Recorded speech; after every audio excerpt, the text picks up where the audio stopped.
시청자 여러분 안녕하십니까? 일요 포커스 진행의 신광합니다. 양곡관리법 개정 문제가 전국을 뜨겁게 달구고 있습니다. 쌀값 등락을 막기 위해 과잉 생산된 쌀의 시장 격리를 의무화하는 것이 쟁점입니다. 민주당은 정부의 당연한 책무라며 강행 처리 입장인 반면 여당인 국민의힘과 정부는 개정안 반대로 맞서고 있습니다. 농도 전남뿐만 아니라 전국적인 관심사인데요. 오늘 일요 포커스에서는 양곡관리법 개정 문제 집중 토론해 보도록 하겠습니다. 먼저 출연해 주신 분들 소개해 드리겠습니다.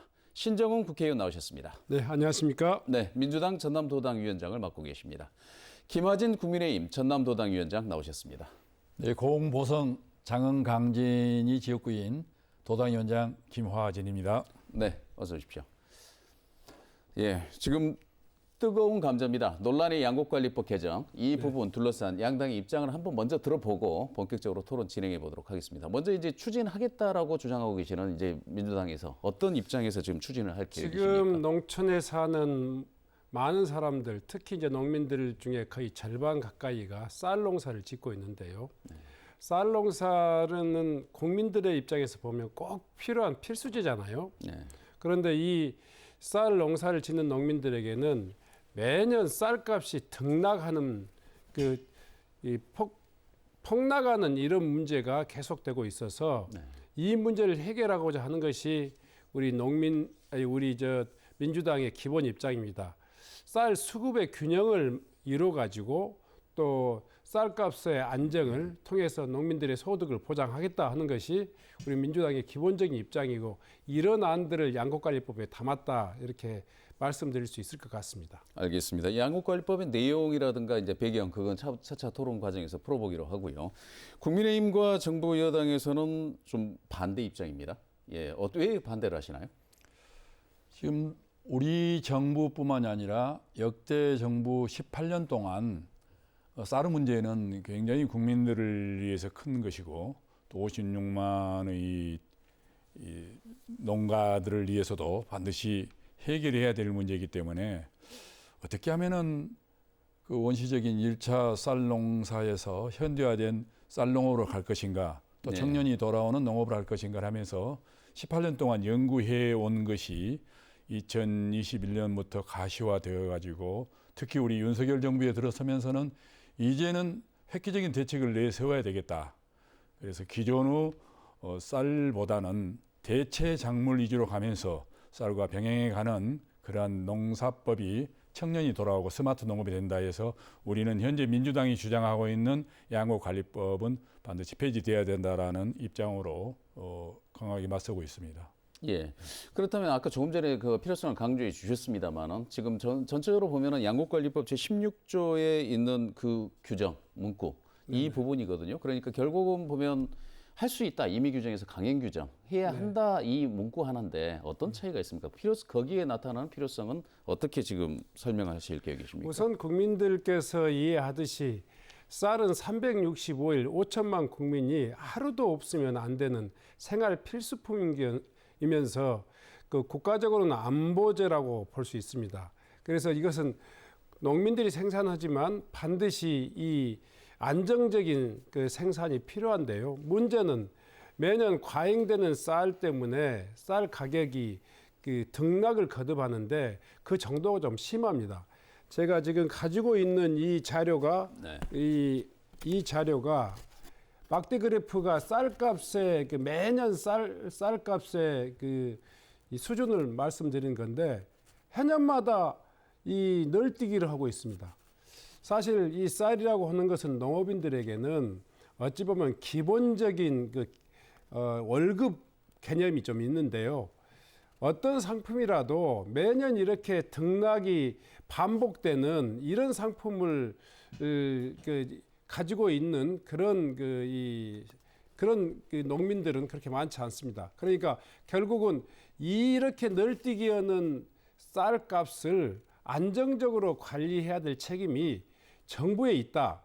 정부가 그 책임을 다할 수 있도록 하는 것이 양곡관리법 개정안의 그 의무수매제를 거기에 지금 담았다 이렇게 말씀할 수 있겠습니다. 수매를 해야 된다. 네네. 3% 이상의 상상량 증가나 5% 원가를 초과하는 가격 등락이 있을 때는 반드시 네네. 이 수매를 해야 된다. 이런 안이신 거죠? 현행 양곡관리법에도 이 정부가 쌀이 과잉 생산되거나 쌀값이 또 급락하는 경우에는 생산량의 3% 이상 생산되거나 또 5% 이상의 가격이 급락할 경우에는 정부가 그 시장 경제를 할 수 있다 이렇게 되어 있습니다만은 네. 그때마다 정부가 늑장 대응하고 또 이렇게 임의적으로 판단하기 때문에 이 쌀값의 이 폭락을 막을 수 없었던 그런 그 상황이 있었습니다. 그래서 네. 이제 우리가 이 양곡관리법을 개정하는 것은 국가의 의무를 좀 더 강제하자 이런 내용이라고 이해하시면 좋을 것 같습니다. 지금 민주당에서 주장하는 대로 지금 현재의 양곡관리법도 당연히 이 시장 경기라든가 이런 부분들을 정부가 할 수 있었는데 정부가 이 개입하는 속도가 너무나 늦고 지연된다. 이 부분 때문에 이 필요성을 주장하고 계시는데 국민의힘에서는 이 부분은 어떻게 지금 판단하고 계십니까? 자유시장 경제에서는 수급 원칙과 네. 또 시장 가격에 따라서 정부는 보완을 하고 대체를 하는 수준으로 가는 것이 맞지, 정부가 적극 개입을 하면은 오히려 쌀값은 더 떨어지고 네. 생산은 더 늘어나기 때문에 이것은 뭐 우리 정부의 생각뿐만이 아니라 농업부 전문가, 쌀을 주로 하고 있는 그러한 농업 생산 국가들 봐서도 충분히 그런 전례가 있었기 때문에 네. 그러한 것보다는 정말 이제는 우리 쌀 수요가 얼마나 되는가를 한번 보자. 봤더니 53%밖에 안 됐고요. 우리가 수입하고 있는 밀은 우리 생산량에서 0.08%밖에 되지 않고 있습니다. 예. 그런데 밀의 지금 주식에서 소비량이 28%로 치솟고 있단 말입니다. 예. 결국 대한민국의 경제적인 이익을 위해서라도 밀을 대체할 수 있는 어떤 작물이 없겠는가. 그래 지금 연구하고 있는 게 가루쌀이에요. 예. 분말로 된 미질, 분미질이라고 그럽니다. 예. 가루쌀을 대체해 나가고 있는 상황에서 2027년도에는 약 4만 6천 평에 20만 톤을 생산되기 때문에 현재 평균적으로 쌀 초과하고 있는 20만 톤을 대체할 수 있다. 예. 이게 되면은 대한민국 경제도 좋아지고 수급은 논리에도 맞아지면서 현대화된 쌀 농사, 그리고 안보, 식량 안보에 있어서도 우리가 자급자족할 수 있는 그러한 것을 맞춰 나가기 때문에 현 정부에서는 대체 작물로서 쌀을 대체하고 밀가루 수입을 의존도를 대폭 줄여 나가자라 하는 뜻이기 때문에 그러한 방향으로 갈 수밖에 없습니다. 그러면 쌀값은 폭락했고 폭락한 그 현상을 잡기 위해서는 뭔가 개입이 필요한데 초과 생산이라고 하는 부분들은 문제가 있다라는 걸 분명히 인식은 하고 계시는 거고요. 그 다음에 그거를 다른 작목을 재배해서 진행을 해보자라고 하는 것이지. 그러니까 양곡관리법 개정을 통해서 하는 것보다는 정부의 재정을 투자하는 것보다는 다른 방법으로 해보자. 과학적인 제 말은 타 작물을 재배할 때도 재정은 투자되지 않느냐 이걸 여쭤보는 겁니다. 타 작물, 그러니까 이 동계에는 조사료나 밀, 네. 또 하계에는 방금 말씀드린 대로 가루쌀이나 이런 밀 등을 하게 되면은 그런 작물을 생산한 자들에게는 헥타르당 250만 원 정도의 이 보상비를 주고 5년간을 해준단 말이죠. 그렇게 되면은 5년 동안에 어느 정도 수급의 일치가 돼가고 있어요. 오늘은 이처럼 가격이 폭락하게 되는 것은 전 정부 탓을 해서는 안 되지만은 2020년도에 시장에 10만 톤이 필요했던 쌀을 남아있는 비축미 30만 톤을 풀었단 말입니다.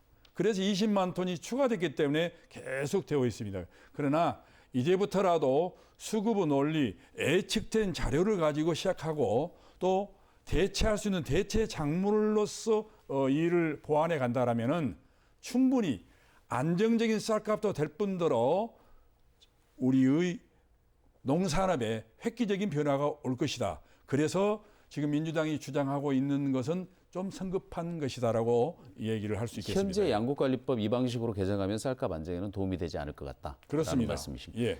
이 말씀에 대해서 민주당도 하실 말씀이 지금 있으시겠죠? 정부 여당에서 하는 이야기들을 보면 굉장히 모순된 이야기들을 많이 하고 있어요. 예. 우선은 저희들이 주장하는 것은 쌀의 수급, 그러니까 쌀의 수요와 공급을 정부가 나서서 조절하자, 이게 저희들의 기본 아닙니다. 네. 그러니까 50만 농민들이 생산해서 5천만 그 국민들이 먹고 사는 이 쌀이라고 하는 필수제는 예. 이 시장 기능에만 맡길 수 없는 그런 특성이 있습니다. 네. 그리고 1%, 2%만 더 남아돌아도 가격이 5%, 10% 폭락하는 그런 경향이 있어요. 예. 그것을 예측하고 관리할 수 있는 능력은 정부밖에 없습니다. 굉장히 그 평범하고 또 단순하고 명쾌한 이 제도를 이 국민의힘 당에서 반대하는 논리가 굉장히 논리적 모순이 있고 또 정치적인 어떤 그 프레임을 씌우고 이래서 지금 거부권까지 이야기하고 있는 것은 안타까운 일이 아닐 수 없습니다. 지금 논리적으로 모순이라고 표현하시는데요. 왜 어떻게 하시겠습니까? 이게 논리적 모순이라는 것은 민주당에서 대안을 제시를 하고 민주당에서 농업경제학이랄지 민주당의 농업 전문가의 어떤 수준을 가지고 이야기해야 되는데 저희들은 크레이 한국농업경제연구원 경제원에서 이 카스모라는 모형을 가지고 수년간을 해보니까 예. 현재 민주당이 주장하는 이 강제형 의무 시장 격리를 하게 되면은 약 63만 톤이 2030년도는 63만 톤이 생산되기 때문에 여기에 소요되는 예산이 1조 4천억이다. 1조 4천억이라면은 농수식품부가 앞으로 이 농업 구조 개선을 해야 될 농수식품 해야 될 예산하고 맞먹는 거거든요. 네. 그래서 그 정도의 예산을 투자하고 쌀에 집중하면서 농수식품부가 해야 될 일을 못해서는 되지 않는다. 이건 정부의 공무원들의 예측이 아니라 크레이에서 예. 카스모 이 원칙을 가지고 했던 전문가들이 이야기이기 때문에 예. 전문가의 통계를 우리가 받아들이지 않으면 안 된다 해서 민주당에게 지금 말씀 좀 드리는 겁니다. 예. 그 말씀하신 그 농경련의 그 연구 모델은 사실 전제가 좀 틀려 있습니다. 아까 네. 제가 말씀드렸듯이 선제적으로 시장에 있어서 수급 균형을 위한 그런 생산 조정을 전제로 한 그 일시적인 과잉에 대한 생산 조정이기 때문에 이 지금 농경련에서 이야기하는 그 모델들은 정부가 의도적으로 왜곡해서 발표하는 것이다 이렇게 생각합니다. 예. 방금 그 내용들을 그 정부 주장대로 이야기하면 시장 격리를 의무화했을 때 농민들의 생산 면적이 과대니 늘어날 것이다 그렇게 이야기하시는데 예. 이 쌀 농사의 특성상 이 가격이 좀 좋다고 해가지고 일시적으로 쌀이 과잉되는 그런 경우가 지금까지 어떤 통계도 나와 있지 않습니다. 시장격리 의무화를 통해 시장격리 의무화는 비상시의 안전 대책일 뿐이지 그것이 시장에 미치는 영향은 대단히 미미합니다. 제가 아까 보여드린 이 자료를 보더라도 이 시장 이 가격 그래프고 이 여기 선 그래프는 재배 면적에 대한 그래프입니다. 아무리 가격이 떨어진다고 해갖고 이 재배 면적이 줄어드는 것도 아니고 가격이 높다고 해가지고 재배 면적이 늘어나지도 않습니다. 그런데 정부 주장은 시장격리 의무화하면 농민들이 기대 심리가 있어서 이 재배 면적을 과대히 늘려볼 것이다. 그리고 네. 김하진 위원장께서 말씀하시는 60만 톤이라고 하는 것은 63만 톤이에요. 네, 63만 톤이라고 하는 것을 재배 면적으로 보면 거의 한 15만 헥타가 늘어난다는 이야기인데 그건 불가능한 가설입니다. 4만 6천 헥타르. 예. 그래서 저는 이제 이게 이 양곡관리법 개정안이 사실은 이 좀 정치적인 프레임이 좀 걸려가지고 국민의힘 당에서 또 정부에서 이게 반대에 대한 논리들을 제공하고 있는데 대단히 현실성이 없는 이런 그 이제 근거고 좀 더 긴밀하니 일단은 이 쌀 수급에 대한 방안들을 가지고 좀 서로 협의하면 충분히 합의할 수 있는 안이 나올 수 있다 이렇게 생각합니다. 그러니까 이런 문제가 이제 정치적이라고 보는 이유는 농업 문제만큼은 여야가 이 일치해가지고 정부 안을 가지고 평가를 했던 그런 상황들은 많이 봤습니다만 네. 이 정부와 여당이 한 목소리를 내고 야당이 그 부분에 대해서 대안을 제시한다. 이런 경우는 사실 좀 생소한 경험입니다. 이 부분에 대해서는 국민의힘에서는 어떤 내부적인 분위기 혹시 제가 들으셨나요? 잠깐만 말씀드리면 먼저 예, 답변하시고 하시죠. 국민의힘의 대안은 네. 이 일시적인 그러한 그 민주당의 갑작스러운 대안을 제시하지 말고 모두에 말씀드린 대로 19년 동안 대한민국 농업 전문가들이 연구해오고 농수식품부가 해왔던 것이 바로 대체 작물을 하지 않으면은 대한민국 쌀값 수급은 어려울 것이고 또 민주당이 그렇게 주장하고 있는 이 작물의 안보, 예. 안보 문제에 있었는데 이거 한번 생각해 보시죠. 지금 우리가 콩을 또 밀을 28%가 밀에 의한 주식을 한단 말이죠. 그런데 대한민국에서 생산되는 밀의 양은 0.08%입니다. 쌀은 98.2%고요. 그러면은 밀을 심어야 되겠습니까? 쌀을 더 심어야 되겠습니까? 이건 국가적 미래를 보더라도 엄청난 예산을 줄이기 위해서도 밀을 심어야 되기 때문에 우리는 가루쌀을 분질밀을 가루쌀을 대체하는 대한민국 가루쌀이 밀가루보다 더 좋다는 증명이 됐단 말이죠. 그래서 가루쌀을 대체하고 그것에 의한 대체의 직불제를 농민들에게 지급하자 이런 내용입니다. 분질미 가지고 지속 가능하다라고 그렇습니다. 이렇게 주장을 예. 하시는 거고요. 그렇습니다. 분질미 예. 혹시 분질미 보셨던가요? 봤습니다. 예. 예. 예. 분질미는 이제 시험 재배 단계 정도 수준에서 지금 한 200평 정도 아니 200헥타 이 재배된 그 실적이 있습니다만은 거의 이제 시험 재배 수준입니다. 아직 농민들에게 보급하기에는 아주 그 좀 위험스러운 그 상황이죠. 제가 우선은 이제 우리 김하진 위원장께 좀 제안드리고 싶은데요. 국회야 여야 간의 지역이 좀 다릅니다. 이 야당은 주로 호남 지역 의원들이 좀 많이 있고요. 또 여당은 또 다른 지역 타 지역의 의원들이 많이 있습니다. 그래서 지역 간의 이해가 좀 다를 수 있습니다만은 이 호남을 기반으로 한 이 국민의힘 전남도당이나 호남을 기반으로는 민주당 전남도당은 서로 지역민이 유권자가 똑같을 거 아닙니까? 이해관계가 같을 수밖에 없습니다. 그런데 안타깝게도 지금 김하진 위원장님은 지금 타 지역에 있는 국회의원들이 하는 이야기를 계속 반복하는 거거든요. 제가 제일 이 쌀 문제의 가장 중심 지역은 사실 호남 지역입니다. 네. 호남 지역이 현실을 가장 잘 알 수 있고 그 피해도 가장 극심한 지역이기 때문에 이 문제를 가지고 여야 간에 그 대립하는 것은 좀 주민들이 볼 때 대단히 좀 안타깝게 보일 수 있습니다. 그래서 좀 더 신중하니 또 심사숙고해서 우리가 좀 협의를 좀 해 나갔으면 좋겠고요. 아까 말씀하시는 밀농사 하시는데 저희들 밀이라든가 곡물의 작업도를 높이기 위한 정부 정책에 대해서는 적극 찬성합니다. 근데 지금 그 김하진 위원장 말씀하시는 이 밀은 동계작물이고요.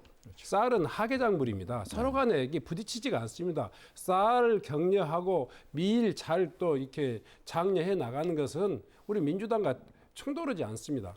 다만 이 쌀 문제를 기본적으로 정부가 수급 조절에 정부 책임을 좀 더 확대하고 강화하자. 이거에 대해서는 반대하지 않으실 걸로 생각합니다. 두 번째로 일시적으로 과잉이 돼가지고 쌀값이 폭락하는 것을 시장에만 맡기자 하는 것도 동의하지 않으시리라고 생각합니다. 저희들은 근본적인 소위 말 구조적인 과잉, 만성적인 과잉은 생산 단계에서부터 사전적으로 이 조절을 해 나가고 사후적인 과잉, 그러니까 일시적으로 작황에 의한 과잉은 그런 정부가 적극적인 시장 개입을 해가지고 그런 수요 공급을 일치시키자 하는 것이 민주당이 제안하는 양곡관리법입니다.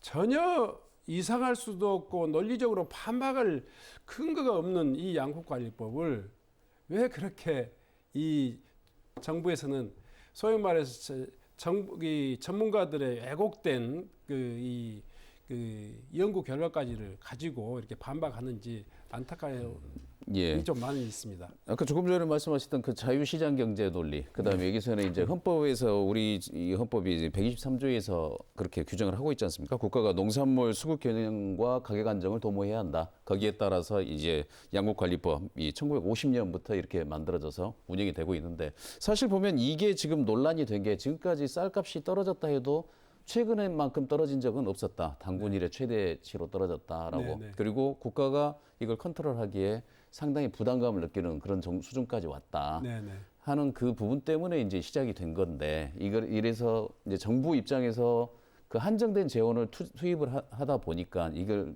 반드시 강행 규정으로 들어가야 하느냐라고 하는 것에 이제 문제점을 지적을 하고 있단 말입니다. 어떻게 보십니까? 대체작물 가루쌀 문제 말씀이죠. 네. 2027년도까지 4만 6천 헥타르에 약 20만 톤이 생산 가능한 것이 이미 모형으로 나와 있고요. 예, 그리고 또 지금 말씀해 주셨는데 우리 국민이 이미 전남 농민을 반대하는 것이 아니고요. 전남 농민이 살아가고 전남이 살기 위해서는 반드시 지금처럼 안정화된 이런 정책을 가지고 해야지 2020년도에 수급 정책이 잘못해가지고 온 것을 가지고 대폭 하락했단 말이죠. 그거 이유를 가지고 앞으로 계속 떨어질 것이다. 절대 그런 폭락할 이유가 없다는 걸 말씀드리고요. 현재 지금 정부가 하고 있는 대책을 보면은 2030년도에 이 상태로 가게 되면은 쌀값은 오히려 폭등하고 네. 민주당 안대로 가게 되면은 2030년도에는 80kg 가마니당 16만 원에서 17만 5천 원 정도로 그대로 있다. 이것 또한 전문가들의 분석이기 때문에 그러면 민주당에서는 전문가들의 이 코레이가 하는 전문가들의 이야기를 믿을 수가 없고 왜곡된 것이라 한다면은 과연 민주당이 지금 주장하고 있는 그 이 얘기 통계는 어느 기관에서 나왔는 것인지 또 되묻지 아니할 수가 없고 이토록 시급한 문제였더라면은 169명의 거대한 의원을 갖고 있었던 문재인 정부에서 왜 이걸 통과시키지 못하고 이제 와서 국민의힘과 농민과 농업가의 대립을 주느냐. 예. 바로 이렇기 때문에 그때 했었더라면 못했을 것이다. 그때 소리를 찾아보니까 이것 또한 문재인 정부에서도 재정의 문제, 그다음에 앞으로 청년 농업의 문제, 미래농업,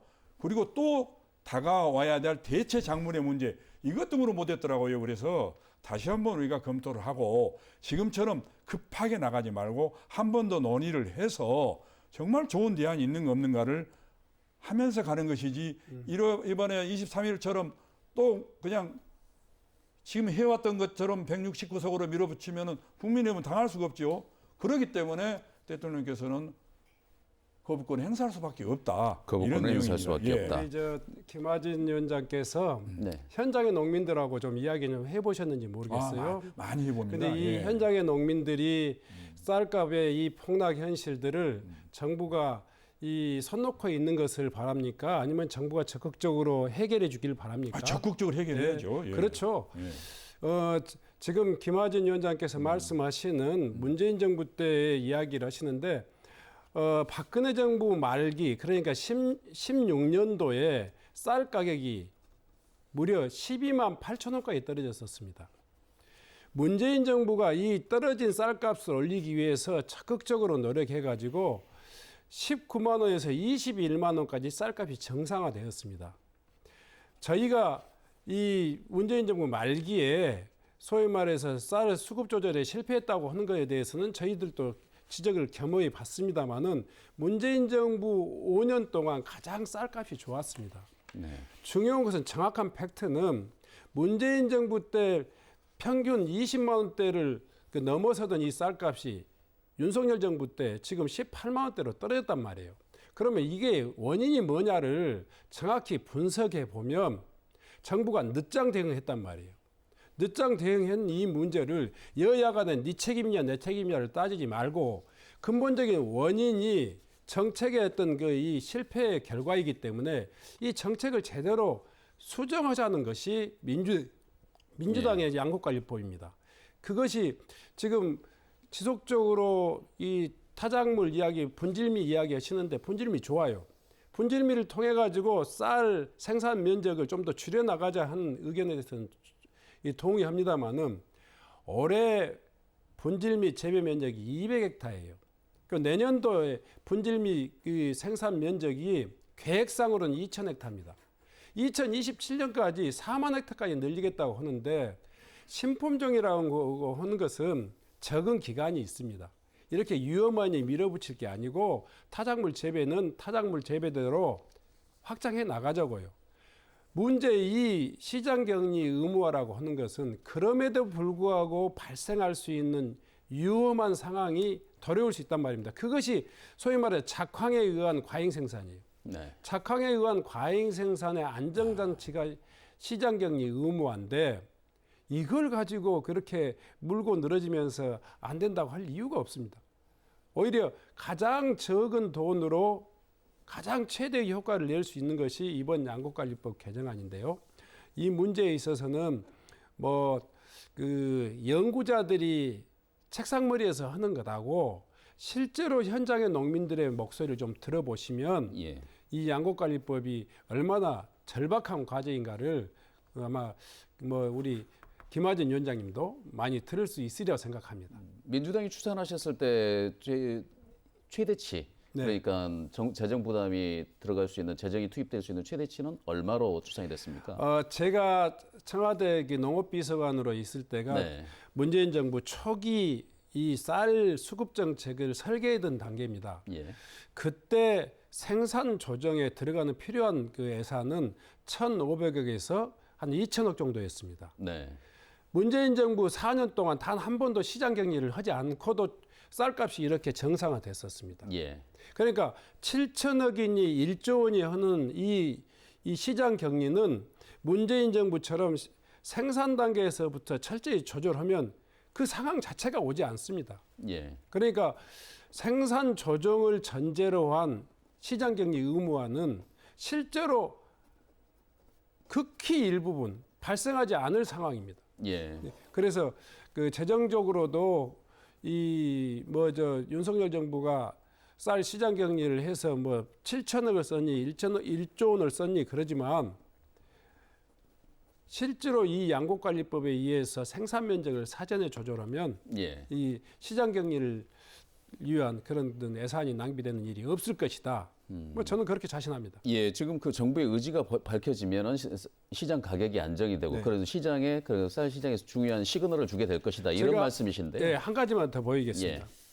이것은 네. 쌀 수급의 그래프이고 이것은 소위 말해 시장 격리했던 해 그래프입니다. 예. 문재인 정부 때는 시장 격리가 전혀 없었어요. 네. 그러고도 쌀값이 제대로 유지됐단 말이에요. 네. 생산 조정을 하지 않았던 박근혜 정부라든가 이명박 정부 때는 이렇게 많은 시장 격리를 해야 됐단 말입니다. 예. 시장 격리로 인한 이 예산 낭비는 이 양곡관리법을 제대로 시행하지 않았을 때 발생한 일이라는 것을 다시 한번 말씀드립니다. 그 시점에서도 보면은 이제 쌀 생산 조정제 같은 경우 말씀드리는 건데요. 네. 지금 보면은 실제 개입했을 때에도 이런 파동이 옵니까? 실제로 생산 조정을 했을 때는 네. 시장 격리를 전혀 하지 않아도 예. 쌀의 수급의 균형이 맞으니까 쌀 가격이 안정되는 거죠. 네. 그래서 예산 낭비에 불필요하다는 이야기고 이게 지금 이 그래프는 제가 그린 그래프가 아니라 농림부의 공식 통계 그래프입니다. 예. 그래서 저는 생산 조정을 전제로 한 그 시장 격리 의무화는 가장 예산적으로도 낭비가 좀 그 적고 또 네. 농민들에게도 쌀값을 제대로 보장해 줄 수 있는 그런 그 방법이다. 이게 현행 양곡관리법 개정안의 주요한 내용이다. 이렇게 말씀드립니다.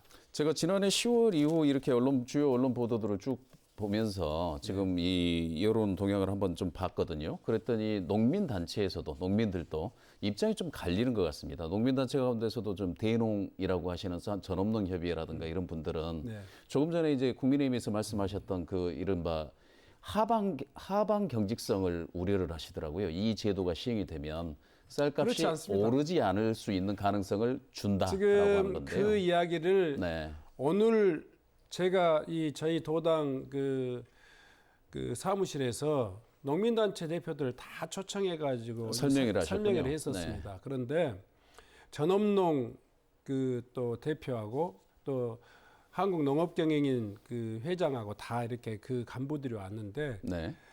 전업농에서 절대로 이 양곡관리법이 통과돼야 한다고 그렇게 간절히 이야기하고 있습니다. 상층에 네. 서울에 있는 예. 전업농 회장, 예. 이를테면 서울에 있는 그 후계자 회장 예. 이런 분들이 정치적인 어떤 여러 가지 그 배경 때문에 그 역시도 정치적이라는 말씀이시죠. 전혀 현장의 농민들하고는 의사소통을 하지 않는 상황 속에서 네. 자기 개인적인 의지를 가지고 그렇게 표현했는데요. 그 회장들도 현장의 농민들한테 아주 호되게 당해가지고 그 입장을 철회했다는 이야기를 들었습니다. 국민의힘에서는 지금 여론 동향들을 쭉 살펴보고 계실 텐데 어떻게 지금 파악하고 계십니까? 그렇습니다. 그 전에는 어떻게 그냥 민주당에서 모든 잘못이 뭐 1년도 안 된 윤석열 정부에게만 책임을 밀어붙이고 또 거리마다 골목마다 수많은 프랑카드를 했기 때문에 그렇다고 했는데 이제 저희들이 설명을 하거든요. 네. 사실은 2020년도에 10만 톤밖에 필요하지 않았던 쌀을 30만 톤을 방출을 해버렸기 때문에 가격이 계속 급락해 가는 것이고 더욱이 2021년도에는 이 양곡은 그렇습니다. 조기에 격리를 시켜줘야 되는데 아주 만기에 늦게 격리를 시켰기 때문에 2021년도는 만기에 격리를 해서 또 실패를 했어요. 이 두 가지 실패 원인이 있었지만 윤석열 정부는 인수위원회 시절에 10만 톤을 재빠르게 격리를 시켰고 그리고 그 이후에 45만 톤 도합해서 약 80만 톤 2조 원을 격리를 시켜서 지금이나마 안정이 돼가지고 현재 16만 원으로 떨어졌던 것이 18만 4,500원이 되는 거. 이건 전부 윤석열 정부 현 정부의 치적입니다. 그렇지 않습니다.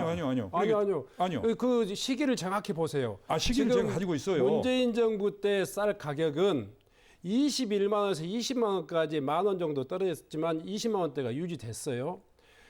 윤석열 정부가 받은 가격은 바로 20만 원대에서 윤석열 정부가 들어섭니다. 그리고 16만 원까지 떨어진 것은 윤석열 정부 때 떨어진 거고 지금 회복된 것이 18만 4천 원이라고 하지만 전체 문재인 정부의 쌀 가격보다 우리가 20만 원대 이 쌀 가격보다 16,000원 이상이 떨어져 있는 상황입니다. 그러니까요. 그러니까 제가 이제 한 말씀만 드리면 이 쌀 가격은 시장 격리도 중요하지만 정부의 의지가 중요합니다. 시장에 보내는 정부의 의지가 이 쌀 가격을 제대로 이 지탱하겠느냐 못하겠느냐 하는 의지를 보는데 윤석열 정부에서는 지금 그런 쌀 시장 격리는 하고 있는데 쌀 가격을 높일 의지가 안 보입니다. 그래서 지금 7, 8만 원까지 떨어진 것은 윤석열 정부 때 쌀 가격이고 문재인 정부 때 쌀 가격하고 한번 비교해 보세요. 너무 단언해서 윤석열 정부는 의지가 없다 이렇게 말씀하시고 이제 쌀 가격을 비교를 통계 수치로 정확히 농림부에서 발표한 통계 수치로 지난 5년 동안 문재인 정부의 쌀 가격하고 저도 공부를 많이 했어요. 통계를 다 가지고 통계에 가는데 있으면 그거 한번 확인해 보세요. 그대로 있죠. 확인해 보시라고. 확인했죠. 16만 7천 원까지 떨어졌던 것을 언제 떨어졌습니까? 그거 16만 7천 원이 아마 문재인 정부 그 윤석열 정부 들어선 이후에 이후입니다. 언제입니까? 한번 봐보시세요. 14년도에도 그랬고 또 17년도에도 그랬고 다시 말씀드리면은 이게 너무 말씀을 많이 하시는데 다시 말씀을 드리면 바로 인수위 시절에 10만 톤하고 또 37만 톤, 47만 톤 그리고 취임하셔가지고 45만 톤을 격리했기 때문에 그나마 안정화가 되었고 자나깨나 윤석열 대통령하고 간혹 이 쌀 문제로 통화를 합니다마는 저는 그래요. 전국의 상황보다는 전남의 상황이 매우 중요합니다. 호남은 농도이기 때문에 특히 그중에서도 전남이 영세능이 많기 때문에 많이 챙겨주셔야 됩니다. 그럴 때마다 전남이 살아야만이 전국이 살아간다는 것은 본인이 느끼고 있다 이렇게 말씀하시거든요. 그래서 아까 말씀하신 대로 쌀값 올리는 데 별 의지가 없다는데 윤석열 대통령처럼 쌀값을 상향시키는 데 의지가 강한 사람이 없다고 보고요. 제가 지금까지 경험하기는 네, 이제 의지는 그렇다라는 거고요. 중요한 네. 것은 그래서 그 대안이 무엇인가? 네. 민주당의 대안이 없어요. 단지 격리만 하자는 그 대안이 그것도 격리도 강제 격리 3%가 상승했거나 네. 또 5%가 하락했거나 이것밖에 없는데 예. 그런 대안 숫자적 대안보다는 한국 농업, 전남의 농업 미래를 위한 대안을 달라고 말이죠. 그러면 같이 논의하고 제가 좀 같이 가겠다고 말씀드릴게요. 말이죠. 예. 예. 그건 변론들일 예, 것 예. 같은데요. 네. 참 이게 농민들의 예. 운명입니다. 쌀이 남으면 정부는 걱정이 없습니다. 네. 쌀이 남으면 정부가 걱정이 없어요. 왜 그렇습니까? 아니 전체 국민들이 365일 하루도 없으면 안 되는 쌀이지 않습니까? 예. 쌀이 남으면 정부는 걱정이 없어요. 네. 쌀이 부족하면 어떻습니까? 가격이 오르겠죠. 아니죠. 쌀이 부족하면 이 식량 안보에 심각한 그 문제가 네. 생기는 거 아니겠습니까? 네. 그런데 쌀이 남게 되면 농민 입장에서는 걱정이 생기는 거죠. 쌀 예. 가격이 폭락하기 때문에.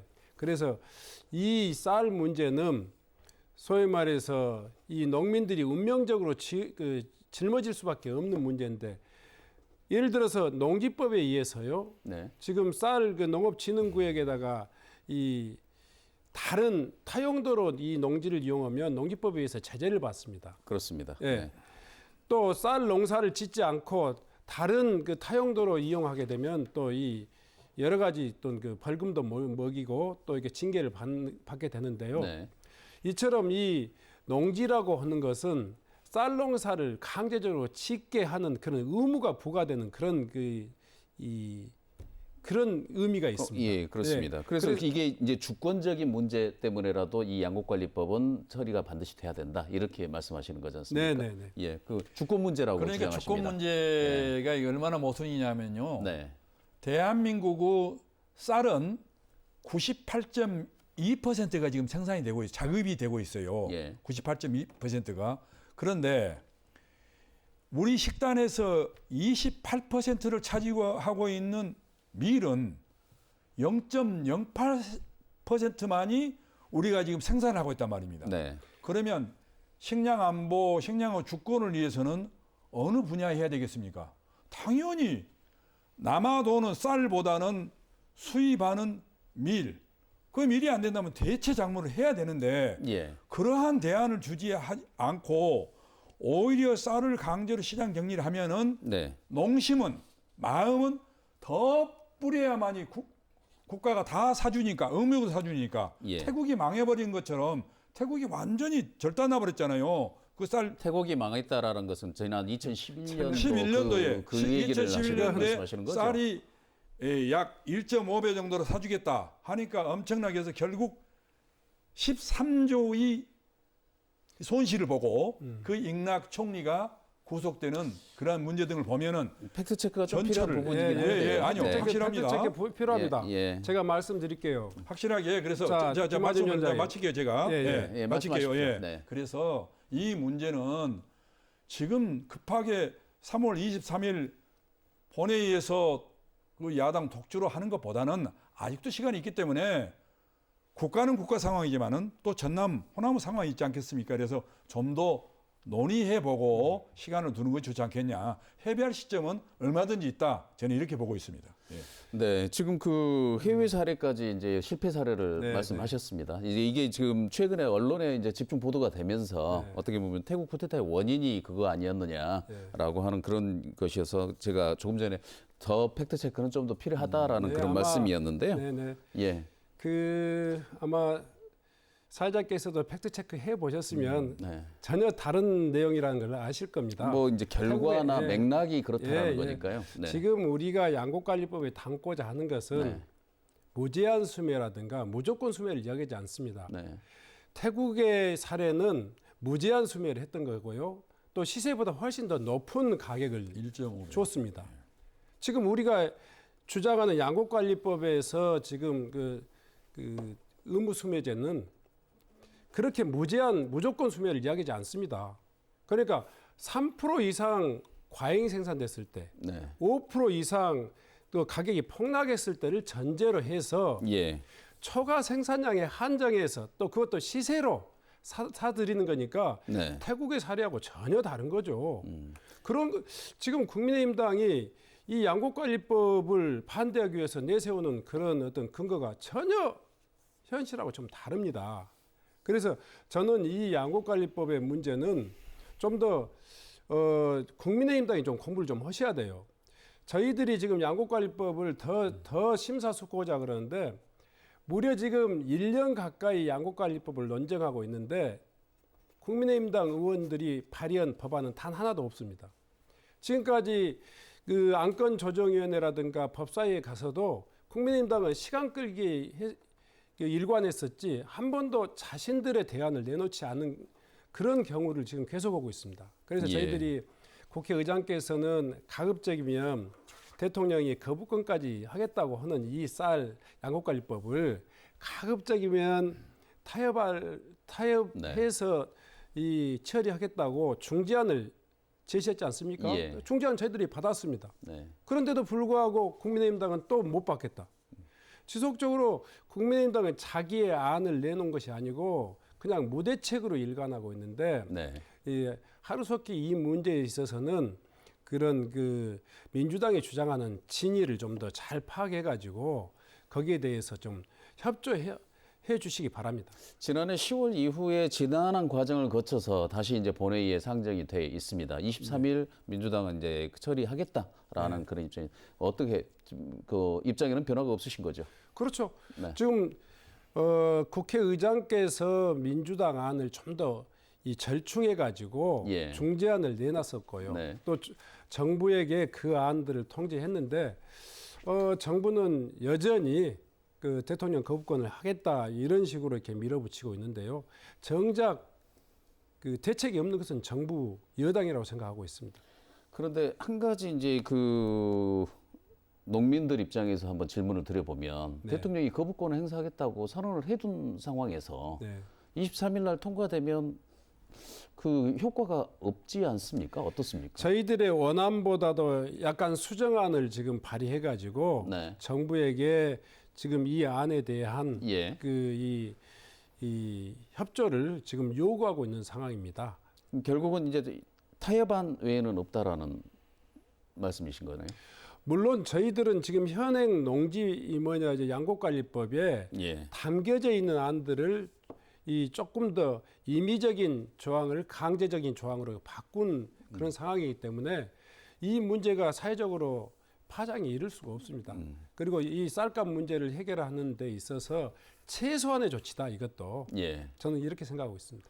김어준 위원장께서는 지금 원내에 계십니다만 현재 원내에서는 전체적으로 다 반대를 하겠다. 그리고 거부권을 요구하겠다라고 하는 입장이거든요. 어떻게 할 것 같습니까? 제가 이번에 그 당대표 선거 과정에서 네.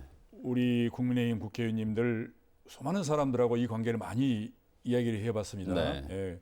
그런데 대부분이 걱정을 하고 있는 게 왜 외국 실패 사례들을 그대로 전철을 밟으려고 하고 있는지가 참 걱정스럽고, 두 번째는 전남 쪽에서는 미래 농업, 그야말로 한국 농업을 좀 생각하고 있지 않는 그런 모습도 보인다. 네. 한국 농업을 이해한다면은 청년이 돌아오는 농업이 돼야 되는데 이제 엄청난 그 노후 인력을 가지고 생산을 못하는 단계까지 왔음에도 불구하고 구태의연한 그 강제 격리에만은 몰입하고 있는지 참 걱정을 하시더라고요. 그러면 대안은 무엇입니까 했더니 바로 그 대안을 그걸 주셨고, 제가 말씀드린 대로 대체작물 등이 대안을 주셨는데, 이 문제를 가지고 다시 논의하면 얼마든지 하겠지만은 그렇게 숫자적으로 밀어붙이게 한다는 것은 지금 상황에서는 물 보듯이 강건 불보듯 뻔한 일인데 그것을 왜 하겠느냐. 심지어는 이렇게 소주성 주도 성장을 가지고 그렇게 안 된다는 걸 가지고 문재인 정부가 했는데 결국 실패하는 경제 정책이 아니었느냐. 그래서 검증되지 않는 정책을 밀어붙이는 것은 그건 너무 위험스럽다. 그래서 조금 더 실패의 사례나 성공의 사례를 보면서 논의를 해보는 게 좋겠다라는 게 원내 국회의원님들, 국민의 국회의원님들의 한결같은 이야기였습니다. 예. 지금 전체적으로 보면은 이 민주당에서는 이걸 계기로 농업 문제를 기본소득으로 이렇게 한번 풀어보자. 기본소득인 쌀 문제를 농촌의 시발점으로 한번 찾아가 보자라고 하시는 것 같고, 지금 이 국민의힘에서도 똑같은 얘기를 하시는데 서로 다른 방향에서 또 이 얘기를 풀어가십니다. 거의 지금 동문서답입니다. 네. 그래서 지금 쌀 문제를 해결하자는데 우리 김화진 위원장은 밀을 이야기하고 있어요. 그렇죠. 밀은 동계작물이기 때문에 하계작물인 쌀하고 전혀 동시에 같이 육성할 수 있어요. 저희는 밀 농사 육성하는 게 전혀 반대하지 않고요. 적극적으로 찬성합니다. 밀보다는 분질밀을 통해서 말씀하신 것 같고요. 밀에 쏟는 그 가격이 우리에게 오면은 자연스럽게 쌀 가격은 상승한다. 이런 이야기죠. 알겠습니다. 지금 개정안 사이에 두고 지금 여야 이렇게 지금도 시청자 여러분께서도 보시고 계십니다만 이렇게 대치 상황인데요. 어쨌든 23일 이 문제는 일단은 시위를 떠난 화살이 시위를 떠나게 됩니다. 농심을 달래기 위한 내지는 소비자들에게 설득할 수 있는 그런 방안을 만들기 위한 그런 진정성의 해법이 나올지 앞으로 한 일주일 정도 시간이 남아 있는데요. 주목되는데요. 이번 토론 마무리하는 의미에서 두 분 말씀 차례로 한 말씀씩 듣고 이야기를 마치도록 하겠습니다. 먼저 김화진 위원장님. 네. 존경하는 도민 여러분, 그리고 특히나 쌀 문제로 고통이 많으신 우리 농민 여러분, 정말 힘들게 해서 죄송합니다만은 이제 1년도 아직 안 된 윤석열 정부는 또 전남의 도당의 심부름꾼 김화진을 통해서 항상 농민의 어려움과 쌀값 제고를 위해서 늘 대화를 나누고 있습니다. 그래서 19년간 연구해온 모뎀을 가지고 우리는 적용할 것입니다. 전남 농민 여러분, 또 대한민국 농가가 살아날 수 있는 방법이 무엇이고 청년이 돌아오는 전남을 만들기 위해서는 어떠한 현대화된 농법을 해야 될 것인가를 또 고민하고 있습니다. 그러기 위해서는 모두에 말씀드렸던 것처럼 특용작물, 대체작물, 직불제 도입처럼 이제 점차 수입 의존도에 있는 작물을 대체작물로 대체해가는 그런 농법을 할 것입니다. 네. 저희들에게도 다시 한번 힘을 주시고 기회를 주시면은 정말로 우리 농민의 아픔과 고통을 닦아드리는 국민의힘 전남도당 김화진 도당위원장이 되겠습니다. 감사합니다. 네, 알겠습니다. 신정훈 위원장님, 네. 말씀해 주시죠. 도민 여러분 또 농민 여러분 대단히 답답한 심정이라는 것을 충분히 이해합니다. 쌀, 국민이 하루에 먹는 쌀은 소위 말해서 한 공기에 단돈 200원도 안 된다고 합니다. 한 달 내내 소비하는 쌀을 돈으로 환산하면 이 한 달에 1인당 만 원이 넘지 않는 것이 쌀값입니다. 이 쌀은 그럼에도 불구하고 농민에게는 생명선이나 다름없습니다. 기본 급이나 다름없는 거죠. 그래서 저희 민주당에서는 쌀값을 제대로 보장해서 국민들에게 안정적인 쌀을 공급하는 것을 목표로 삼고 있습니다. 이번에 양곡관리법 개정안 여러분들이 많이 응원해 주셔서 감사하고요. 이번 양곡관리법 개정안을 통해서 우리 농민도 이제 열심히 농사만 지으면 자신들의 소득이 보장되는 그런 농촌을 만들었으면 좋겠습니다. 23일 날 양곡관리법 개정안 이 농민들의 바람대로 국회 본회의를 통과해서 윤석열 정부의 농정의 새로운 변화의 계기가 되었으면 좋겠다. 여러분들이 많은 관심과 또 응원 부탁드립니다. 저희 더불어민주당 양곡관리법 개정안 통과와 동시에 쌀 농사를 제대로 보장하는 그런 농업정책 꼭 만들어내겠습니다. 고맙습니다. 네, 알겠습니다. 두 분 장시간 수고 많으셨습니다. 네, 쌀값 하락 문제에 대한 해법을 내놓기 위해 마련되고 있는 양곡관리법 개정 문제는 사실상 정치적 문제는 아니라는 게 여야 모두의 시각입니다. 정부가 관련안을 마련하면 국회에서 여야가 논의해 최적의 대안을 제시해야 하는 게 정상적인 절차일 것입니다. 그러나 정치적 논란으로 이 문제가 비화되면서 농업과 농촌, 농민은 사라지고 숫자와 정치 논리만 앞서지 않을까 하는 우려도 나오는 상황입니다. 농산물 가격의 적정 수준 보장과 안정화는 농민과 소비자 모두가 원하는 상황입니다. 양곡관리법 개정 이후에도 농업과 농촌의 활기가 시작되기를 기대하면서 오늘 일요 포커스 여기서 모두 마치겠습니다. 시청해주신 여러분 고맙습니다.